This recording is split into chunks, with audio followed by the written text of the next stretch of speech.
최신 경제 소식을 빠르고 친절하게 전해드립니다. 스타트 경제, 오늘은 서은숙 상명대 경제금융학부 교수와 함께하겠습니다. 교수님 어서 오십시오. 네, 안녕하세요. 어서 오십시오.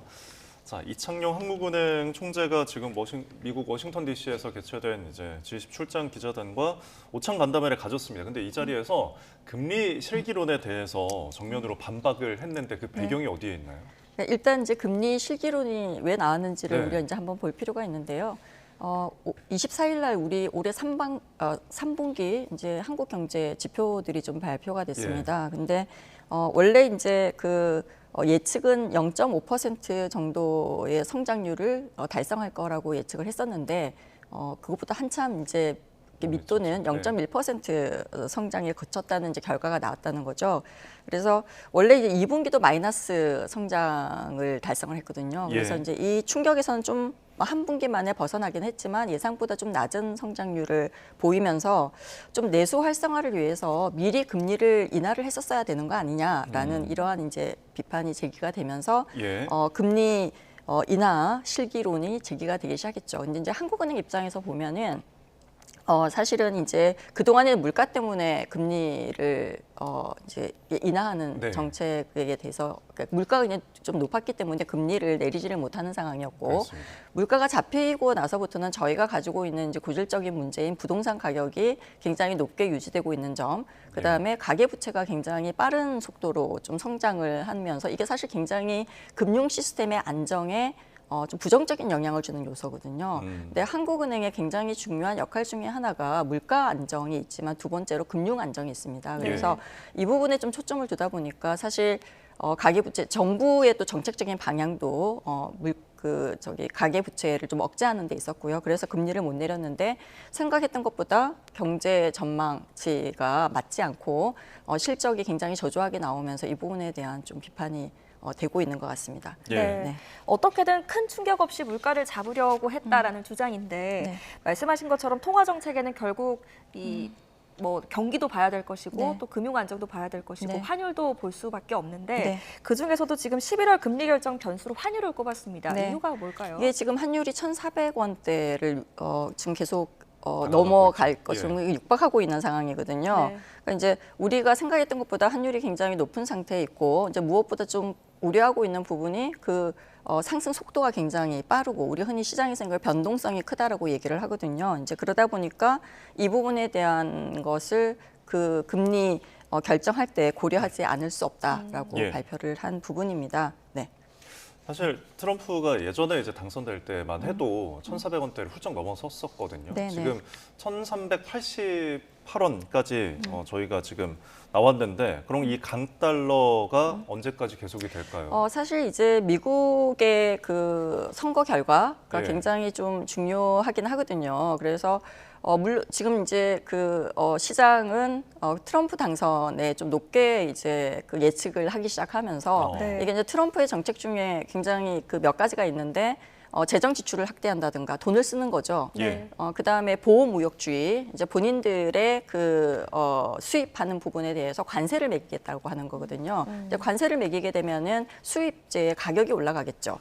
그렇게 되면은 소비자 물가에 또 상승에 영향을 주게 되거든요. 이제 그러다 보니까 그렇게 되면 이제 미국의 연준 같은 경우에는 물가 또 상승 압박을 받기 때문에 이 부분에 대해서 좀 금리를 인상을 해야 되는 상방 압박이 다시 생기다 보니까 이런 부분에 대해서 좀 우리가 고려를 하고 영향을 받고 있다라고 볼 수가 있는 거죠.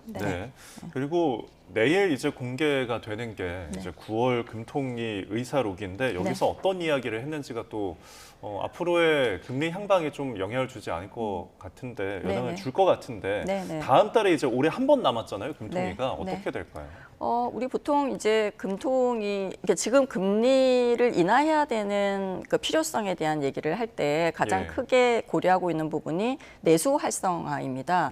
그러니까 우리가 한 번 25bp를 내렸잖아요. 지금 10월 달에 금리가 인하하면은 우리가 예측하고 있는 것은 이제 좀 체감적으로 시장 금리가 인하하면서 뭐 예금금리는 떨어지지만 대출금리도 같이 떨어져서 그러니까 소비나 투자의 좀 활성화가 우리가 예측을 할 수가 있고 거기에 따라서 경제는 또 같이 성장하는 그러한 사이클을 가지게 되는데 일반적으로 문제는 뭐냐면은 기준금리 이제 정책금리가 내렸으면 통화 정책의 파급 효과상 시장 금리, 다시 말하면 이제 대출 금리도 같이 떨어져야 되는데 이게 이제 가계부채 억제 정책 때문에 우리가 대출 금리를 떨어뜨리지 못할 가상 금리가 붙어 있단 말이에요. 그래서 예. 대출 금리는 계속 높게 유지가 되다 보니까 소비를 활성화시킨다던가 이런 부분에 대해서는 좀 아무래도 한계가 있게 되고 그래서 내수 활성화를 위해서는 좀 금리를 인하할 필요가 있다라는 이 필요성이 제기가 되고 있고요. 예. 또 한편으로는 사실 한국은행이 정책 금리를 내려도 기준금리를 내렸다. 그러면 시장 금리는 이미 이제 국채 금리나 이런 거는 미국 시장의 영향을 받아서 같이 움직이고 있는 상황이거든요. 근데 이제 소비에 직접적으로 영향을 줄 수 있는 대출 금리는 우리가 스트레스 가상금리라고 해서 뒷부분에 가상금리로 좀 높게 잡고 있잖아요. 네. 이제 그러다 보니까 이게 떨어지지 않는 이상은 이 부분에 연결되는 부분이 좀 약하게 되는데 금리를 내린다고 해서 대출금리가 같이 떨어지지 않는 구조다 보니 이거는 정책적으로 대출금리를 떨어뜨리면 된다. 그러니까 이제 왜냐하면 지금 미국이 사실 방금 조금 전에 얘기했던 트럼프나 뭐 누가 이제 그 당선될지는 모르겠지만 예. 불확실성이 굉장히 커지면서 이게 달러의 이제 물가가 다시 올라갈 가능성을 지금 고려를 하고 있단 말이에요. 그렇게 되다 보니까 미 연준도 금리 인하 속도를 조정하겠다라고 얘기를 했어요. 네. 이제 그러고 있는 상태에서 우리가 이제 금리를 또 내리게 되면은 금리 차이나 이런 것들도 고려하지 않을 수가 없고 또 한 가지가 문제가 뭐냐면은 환율 아까 이슈가 있었잖아요. 이제 금리를 우리가 인하하게 되면은 원화의 약세가 더 강화되는 거거든요. 예. 그래서 그런 부분 때문에 금리를 인하하기에도 굉장히 좀 어려운 상황이 있고 지난번에 금리를 인하할 때 5명의 검토위원들이 3개월 정도는 금리가 동결될 거다라고 예측을 한 이제 언급을 했단 말이에요. 예. 그래서 아마 금리를 11월 달에는 인하하지 않지 않을까라고 네, 다들 전망을 예측을 좀 하고 해보겠습니다. 있습니다. 예. 네. 뭐 대내외적으로 변수를 모두 또 고려할 수밖에 없기 때문에 네. 하늘의 고심이 깊을 것 같습니다. 네. 다음 주제로 한번 넘어가 볼게요. 삼성 이야기를 좀 해볼 텐데 네, 지금 네. 삼성이 위기입니다. 네. 이런 가운데 지금 이재용 회장이 취임 2주년을 맞았거든요. 네. 근데 뭐 취임 뭐 어떤 행사나 메시지는 없었지만 이 내부적으로 대대적인 인사가 있을 것이다. 뭐 이런 전망이 또 있더라고요. 네, 이게 이제 그 삼성전자 회장 이재용 회장이 취임한 지가 지금 2년이 네. 지났는데 예. 경영 환경은 굉장히 급격하게 이제 변화하고 있고 이제 기업이 굉장히 어려워지면서 주력 사업의 경쟁력이 굉장히 악화되고 있는 게 지금 굉장히 큰 이제 문제라고 다들 지적을 하고 있는데 그래서 네. 이제 삼성전자 위기론이 지금 나오고 있는 거잖아요. 사실 30년 넘게 일위 자리를 계속 그 지켜온 메모리 반도체 부분이 이게 이제 인공지능용 우리가 HBM 메모리라고 하는데요. 네. 이 부분을 앞세운 SK 하이닉스에 사실은 추격을 허용을 당했어요. 이제 그러다 보니까 이 부분뿐만이 아니라 또 시스템 반도체 부분도 사실 1위를 달성하겠다는 전략을 세우고 있는데 이게 이제 대만의 TSMC에 지금 좀 큰 벽에 좀 막혀가지고 성장하기가 굉장히 어려운 상황이다라는 평가를 받고 있거든요. 예. 그러다 보니까 원래 기본적으로 기업들이 이제 대기업들이 특히 삼성 같은 경우에도 11월 말하고 12월 달에 대폭적으로 그러니까 연말 인사를 하거든요. 네. 그리고 조직 개편도 하고 근데 이게 예년보다 훨씬 더 성과 기반으로 해서 네. 폭이 커지지 않을까라고 예상을 하고 있는 것 같습니다. 네. 네. 이재용 회장이 굉장히 이제 위기를 타개하기 위해서 동분서주한 것 같습니다. 네. 뭐 현대자동차 정의선 회장도 만나고 도요타 회장도 만나고 네. 지금 이런 가운데 네. 휴대폰 출시 행사가 지연되는 일까지 또 벌어졌다고 하더라고요. 네, 25일 그 우리가 이제 역대 갤럭시 폴드폰 가운데에서 네.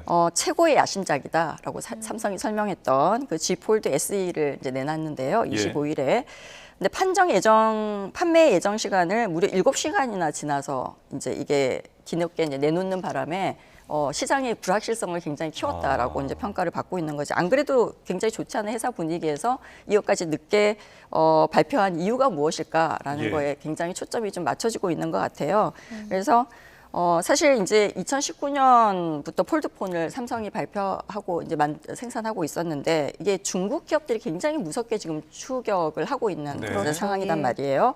그리고 이제 2분기 연속 사실은 이 폴드폰 그 점유율 1위 자리를 중국한테 내줬어요. 네. 네, 그래서 근데 오전부터 9시부터 삼성닷컴하고 우리가 이제 보통 핸드폰 새로 나왔을 때 살 수 있는 것처럼 이동사 3사의 그 온라인 몰 통해 가지고 판매하기로 약속을 했는데 이게 오후 4시가 돼서 나오면서 공식적인 또 자료를 왜 지연됐는지에 대한 공식적인 자료를 좀 내놓지 않는 거가 예. 좀 더 시장에 이상하다라고 하는 불확실성을 키운 것 같은데요.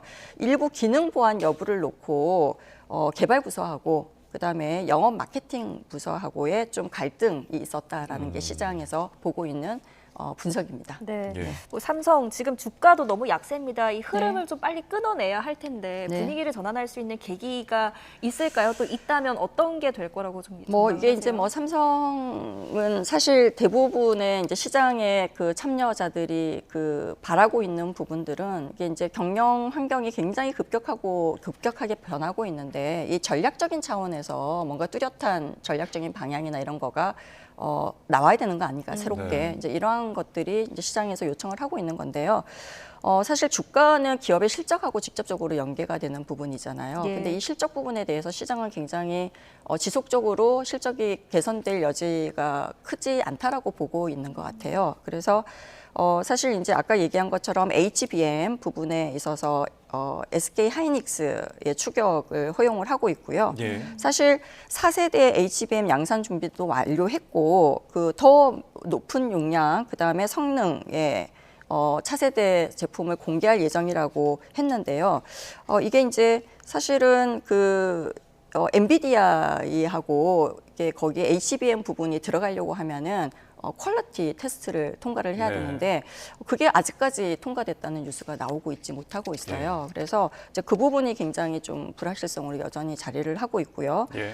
그다음에 시스템 반도체 부분도 굉장히 성과가 사실 부진합니다. 그래서 이게 이제 위탁 생산 사업이라고 하는 파운드리 사업을 중심으로 해서 대규모 설비 투자는 이제 집중이 좀 되어 있지만 네. 사실은 엔비디아나 애플이나 아니면 인텔 그러니까 주요 고객사들을 확보를 해야지 이게 이제 공급이 될 수가 있거든요. 이제 그 부분에서 좀 실적이 미비하다라고 보고 있고요. 그리고 이제 범용 메모리 시장에서도 중국 업체들의 추격을 굉장히 허용을 예. 하고 있는 상황입니다. 그래서 뭐 아까 얘기한 것처럼 좀 전략적 판단이 부족하다라는 게 시장의 좀 분석이고 그래서 오히려 이제 SK 하이닉스 주가는 지속적으로 상승할 걸로 예측을 하고 있는데 삼성전자의 주가는 예. 지금 이제 그 외국인 그들이 전부 다 주식을 지금 33일 영업일 지속적으로 계속 팔고 매도를 있는 하고 상황이고 있죠. 매도하고 있는 상황이거든요. 그래서 빨리 이제 이게 좀 극복되기는 좀 어렵지 않을까라고 시장에서 예측을 하고 있는 것 네. 같습니다. 방금 언급하신 것처럼 이제 SK 하이닉스에는 훨훨 날고 있다 보니까 네.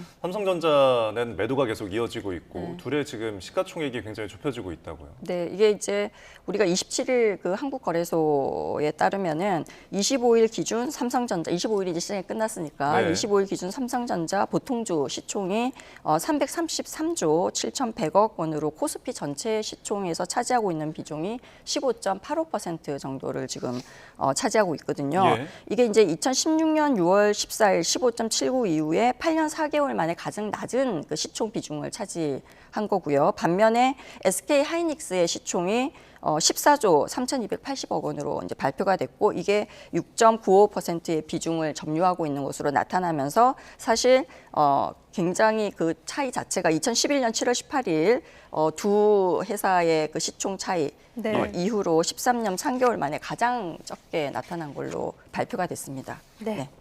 자, 마지막으로 이제 뉴욕 증시 한번 살펴보겠습니다. 이번 네네. 주 어떤 일정에 좀 주목을 하면 이번 좋을까요? 주에는 우리가 흔히 말하는 것처럼 매그니피션트 7이라고 부르는 7대 기술주 가운데서 뭐 구글 모회사인 알파벳, 그다음에 마이크로소프트, 그다음에 뭐 애플, 아마존 실적이 이제 발표가 되고요.